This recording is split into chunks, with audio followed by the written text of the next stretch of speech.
Olá, muito bom dia a você que nos acompanha todos os sábados aqui na tela da SIC TV, a você que acompanha a nossa programação, muito bom dia. Ótimo sábado para você de casa, estamos começando mais um Viver Bem, falando de saúde, qualidade de vida, de bem-estar, de saúde mental. Bom, insônia, tremores, medo irracional, tensão muscular, crises de pânico. São alguns dos sintomas de quem está sofrendo com ansiedade. Só no primeiro ano da pandemia de Covid-19, a prevalência global de ansiedade e depressão aumentou em 25%, de acordo com a Organização Mundial de Saúde, a OMS. Por isso, o Viver Bem de hoje trouxe a psiquiatra, a doutora Aline Canavês, para a gente entender um pouquinho mais sobre este transtorno.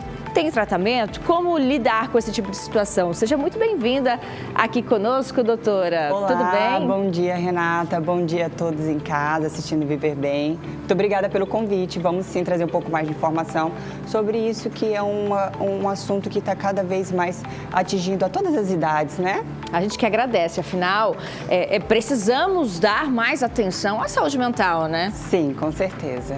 Doutora, qual é a definição de ansiedade? É uma doença? É um transtorno? É uma condição? Bem, ansiedade, ela, a princípio, é um humor, um tipo de humor que todos nós temos, é saudável. Nós podemos ficar ansiosos porque vamos receber uma notícia importante, por uma viagem, para ganhar na Mega. Podemos ter esse sentimento que é um sentimento natural para que a gente possa se acomodar a algumas situações. O problema são os transtornos de ansiedade, que são quando a ansiedade já começa a dominar o seu dia e você fica tenso sem motivo, ou então você começa a ficar com sintomas físicos como coração acelerado, que te atrapalham no desempenho no dia a dia, de ir a uma festa ou até mesmo de trabalhar. Quando então a ansiedade, em vez de te ajudar, te atrapalha, a gente pensa que seria o ideal podermos estar com acompanhamento psicológico ou psiquiátrico para que você possa, enfim, funcionar da melhor forma no seu dia. Mas quando ela passa a atrapalhar a minha vida, eu posso considerar a ansiedade uma doença, um transtorno? Sim, esse é um dos critérios diagnósticos para o transtorno da ansiedade. O transtorno da ansiedade são sintomas de preocupação com o futuro, com alguns assuntos que invadem sua cabeça e já não te deixam funcionar da melhor forma no dia a dia. Fica nervoso para apresentar um trabalho simples. Atrapalhou o seu dia, já está na hora de a gente poder procurar um atendimento psicológico ou psiquiátrico.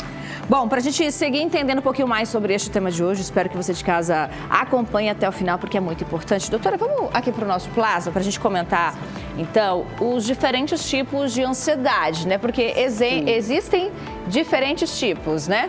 Exatamente. Então, quando falamos de ansiedade, ela é um transtorno global.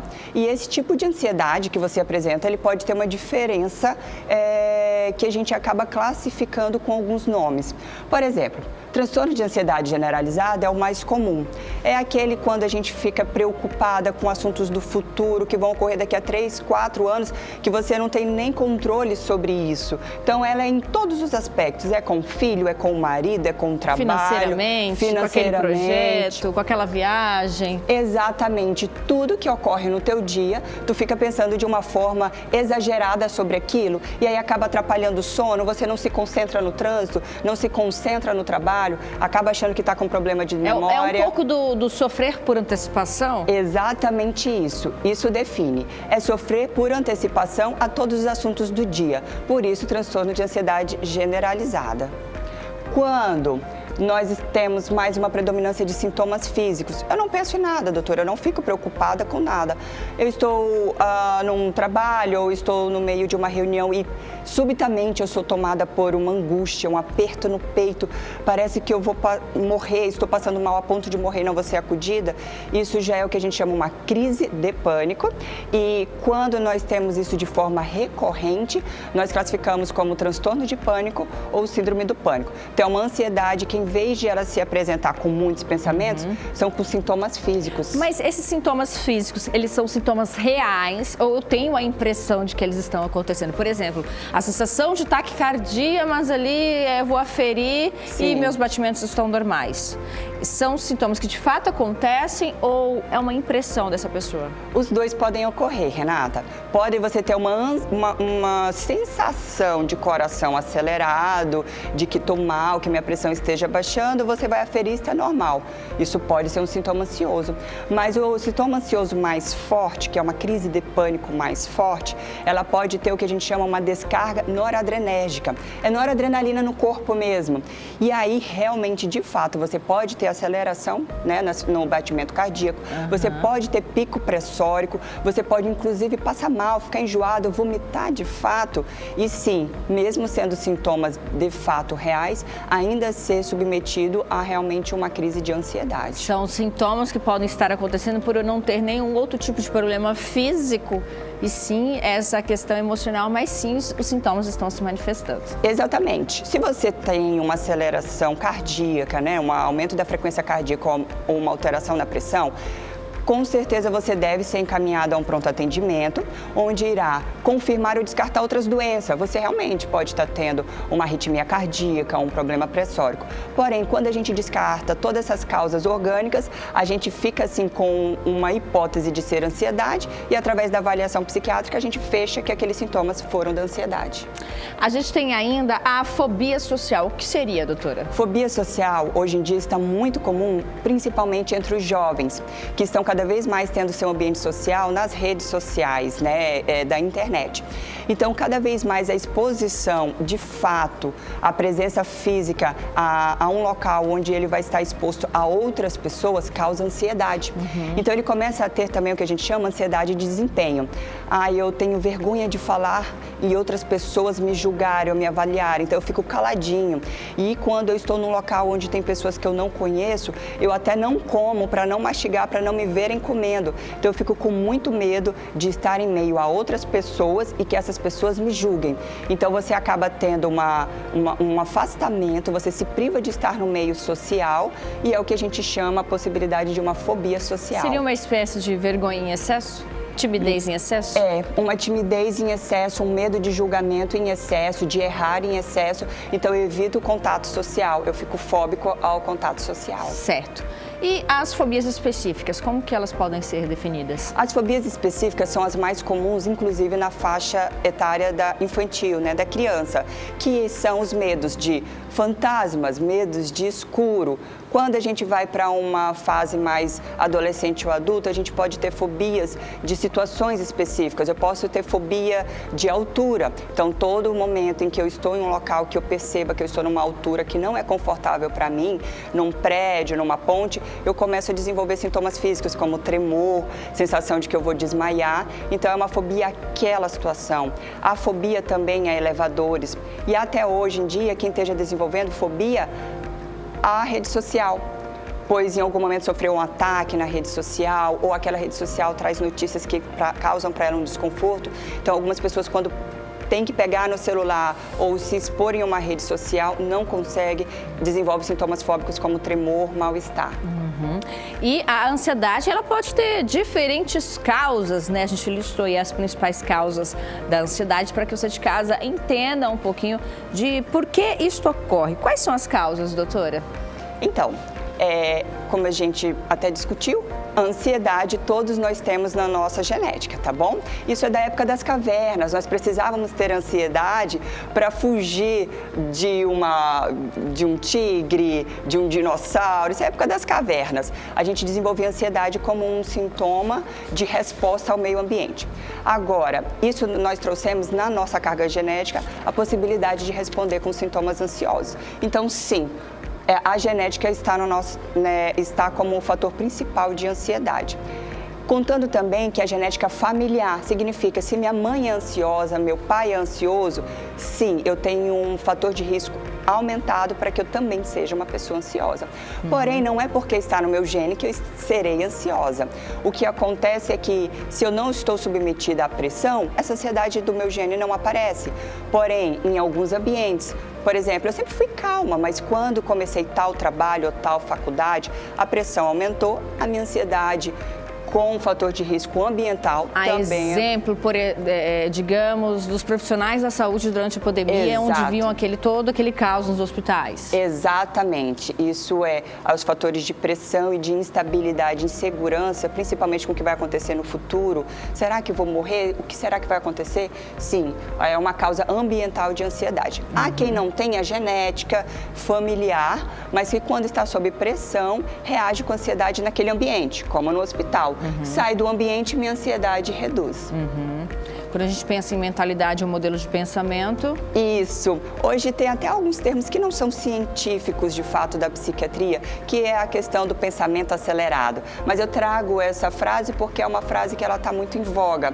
Então, sim, hoje em dia, as informações elas estão numa velocidade além do que estávamos acostumados. Então, estamos nos acostumando a pensar de forma mais acelerada e de forma mais de comparação, como se eu sempre tivesse que estar numa competição de sucesso. A rede social traz isso pra gente.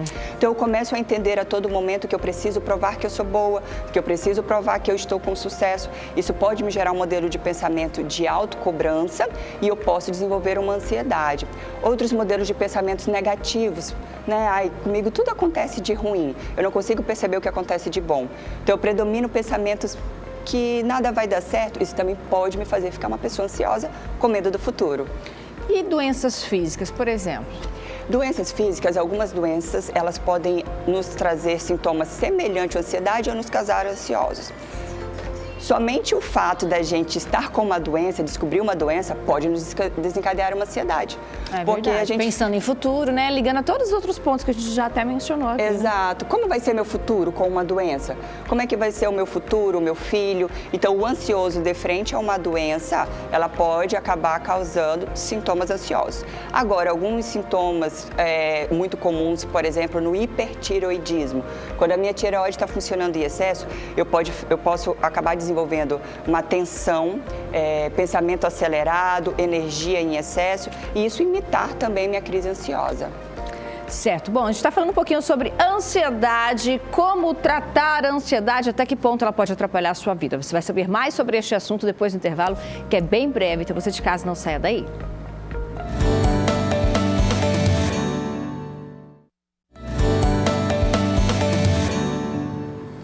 Muito bem, estamos falando sobre ansiedade. Quando buscar ajuda médica? Que tipos de tratamento existem hoje para tratar a ansiedade? A gente está recebendo a doutora Aline Canavês, que é psiquiatra, falando aqui conosco um pouquinho sobre este tema no Viver Bem. E é muito importante a gente discutir saúde mental, né? Porque é mais comum do que a gente imagina, né, doutora? Sim, Renata.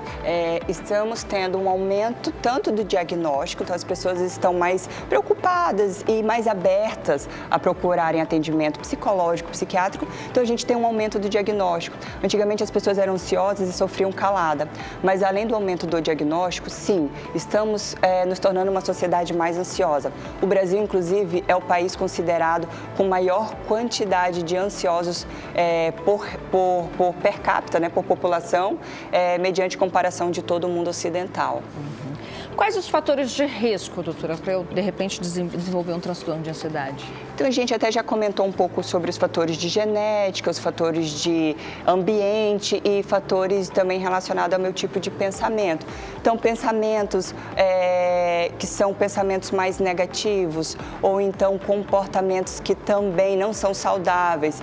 Passar noites sem dormir, uso de álcool, uso de outros tipos de substância, energético, estimulantes, podem acabar facilitando o aparecimento de sintomas ansiosos.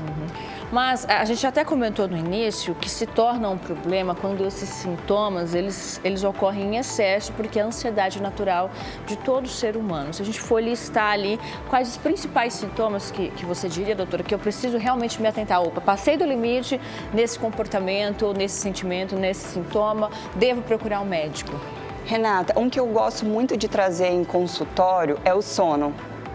Às vezes a pessoa ela não se percebe como ansiosa, Mas eu pergunto, e o sono? Ah, é verdade, doutora, eu fico no celular 1 hora, 2 horas deitada e o sono não vem. Então, o sono, ele era o que a gente chama um índice muito sensível para que eu perceba que a pessoa está num estado de hiperalerta. Então, sono ruim, sono que eu acordo o tempo todo, acordo de madrugada pensando nos problemas, acordo pensando no meu problema que eu vou resolver naquele dia, aquele problema pode me causar alguns sintomas de taquicardia. Então, eu já tenho que ligar o alerta e perceber que talvez a ansiedade ela já esteja indo para um caminho mais prejudicial do que motivacional.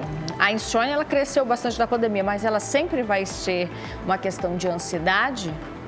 A insônia, ela tem possibilidade de várias possíveis causas.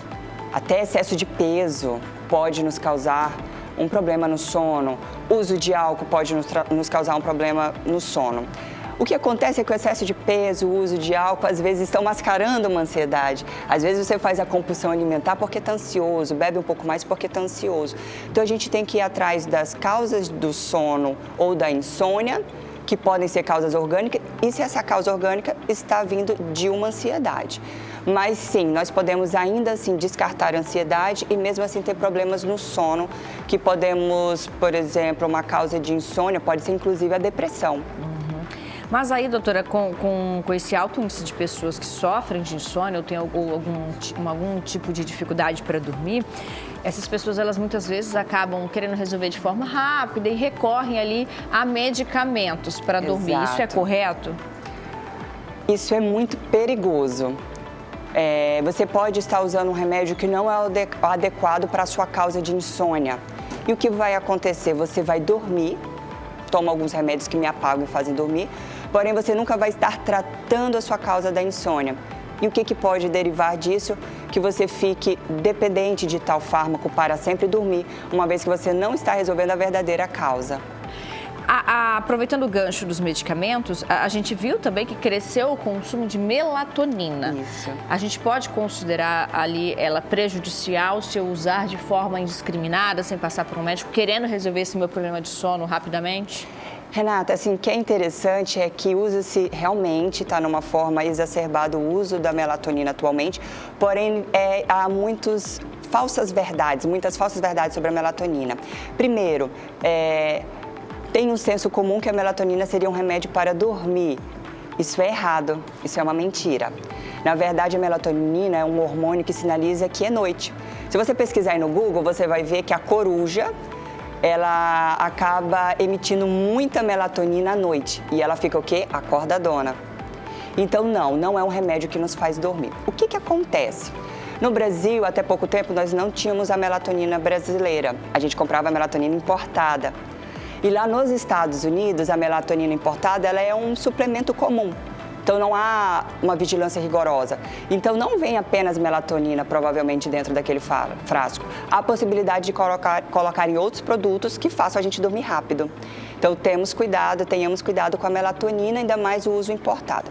Porém, podemos usar melatonina para quem tem problema de ritmo.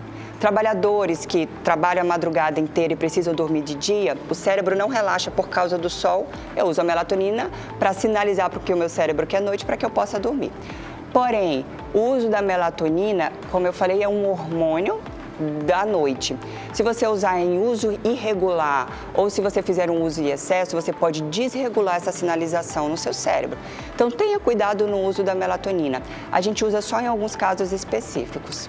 Bom, para a gente reforçar aqui um pouquinho mais sobre a ansiedade, ela também apresenta sintomas físicos. A gente tem aí alguns sintomas, como, por exemplo, problemas cardiovasculares. Ocorre, doutora? Ocorre. O que ocorre? Como a gente explicou, tanto realmente, de fato, eu posso confundir um problema cardíaco com uma ansiedade.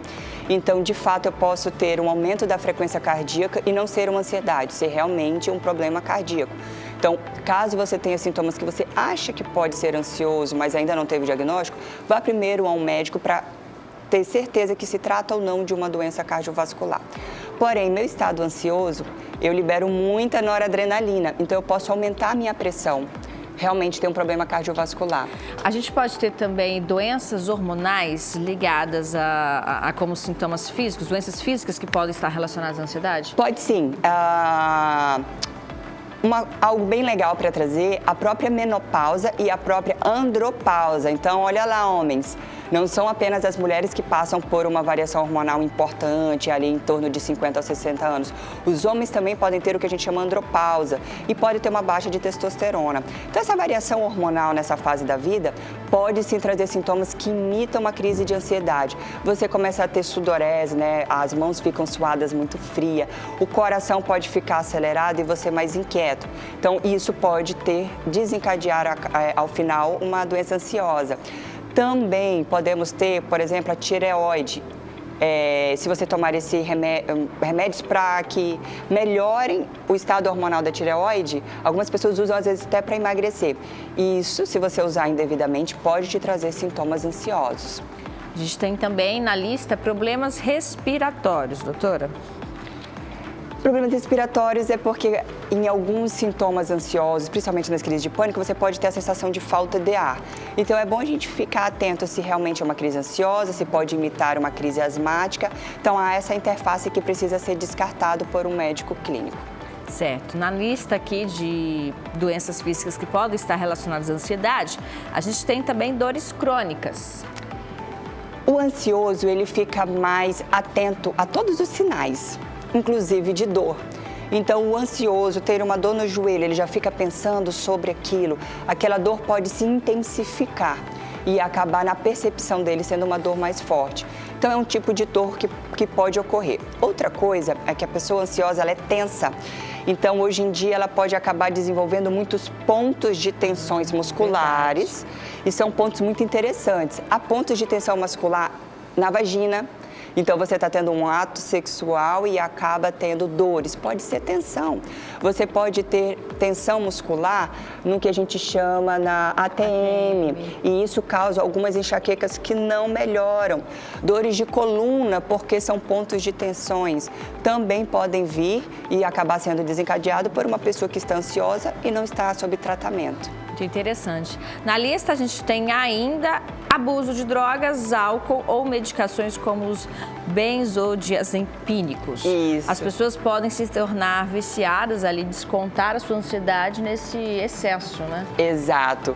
Pandemia nos trouxe muito isso, né? Houve um aumento de uso de álcool durante o estado de tensão que todos nós ficamos durante a pandemia. Então, algumas pessoas recorrem ao álcool para dar uma acalmada, né, nos sintomas ansiosos. Isso pode acabar causando o que a gente chama uma dependência. Assim, os benzodiazepínicos são remédios que eles nos acalmam, imitando o uso do álcool ou de uma outra substância.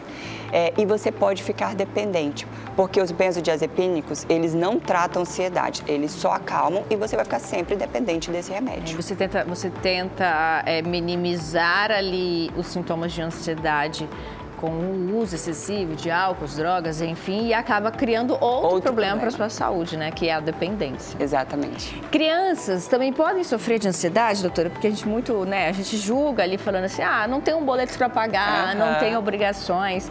Mas as crianças, elas também podem sofrer de ansiedade, né? Sim, Renata. Infelizmente estão aumentando também na faixa etária infantil os sintomas ansiosos. Então, a criança, ela pode ter um comportamento diferente do adulto quando ansioso. Podem ser crianças mais irritadas, crianças que começam a confrontar os pais, crianças que o pai pede para ir dormir cedo e ele não vai, e o pai acha que aquilo pode ser uma desobediência, mas o seu filho pode estar tendo, sim, sintomas ansiosos. E até crises de pânico já está tendo na faixa etária infantil. E a gente não pode julgar o motivo daquele pequeno, né? Meu sobrinho, por exemplo, ele é filho de pais separados, sempre foi muito apegado ao pai e hoje o pai está namorando com outra mulher. Ele sempre cresceu dormindo com o pai, tem 13 anos e hoje ele simplesmente não consegue dormir ele fica ali até 3 horas da manhã mandando mensagem para a mãe, porque é uma questão de um pouquinho de ciúmes do pai estar ali se relacionando com outra pessoa. A gente julga, né, que a criança ela não tem os seus afazeres, as suas obrigações, como nós adultos, porque a gente justifica que a ansiedade está ligada à nossa rotina muito intensa, mas a criança ela pode ter o motivo dela também, né? Com certeza, Renata. E você ilustrou uma situação que é muito importante. Há uma frase muito bonita que é: a criança é o pai do homem. Isso significa que é na nossa infância que a gente vai desenvolver os nossos recursos para não sermos uma pessoa com transtorno de ansiedade. Então, durante a infância é muito importante nós reforçarmos a autoconfiança, a autorresolução das crianças para que elas possam, na adolescência, quando passar por uma situação de frustração, de afastamento dos laços, como aconteceu com seu sobrinho e o pai dele, que precisa dormir separado, se fosse uma criança que talvez nós pudéssemos ter ativado alguns comportamentos de independência, de confiança, que poderiam facilitar nessa adolescência passar por essa situação sem sofrer tanto. Muito bom. Qual seria a sua mensagem final, então, para os ansiosos que estão nos assistindo, doutora? Para os nossos telespectadores que não se admitem ansiosos também. Eu até gosto de iniciar falando nós, os ansiosos, porque eu me coloco também nessa situação. Hoje em dia o mundo está fazendo com que nós possamos estar cada vez mais acelerados e mais ansiosos. Acima de tudo, que se você sofre de ansiedade, para um pouco, tenha esse autoconhecimento, esse autoamor. Querendo ou não, a ansiedade é um excesso de cobrança, um excesso de apego ao futuro. Nós precisamos aprender a viver o hoje, viver ele bem. Então, se permita, sim, se colocar em primeiro lugar. Caso você esteja sofrendo com algum dos sintomas, se permita ser atendido, ser cuidado, para que você tenha o seu melhor dia no hoje. Muito bem, quero agradecer a sua participação, viu, doutora? Muito bom a gente falar sobre esse assunto, foi muito esclarecedor. Obrigada, viu? Eu que agradeço, Renata, e estou sempre aqui às ordens para que a gente possa aprender a viver bem todo dia.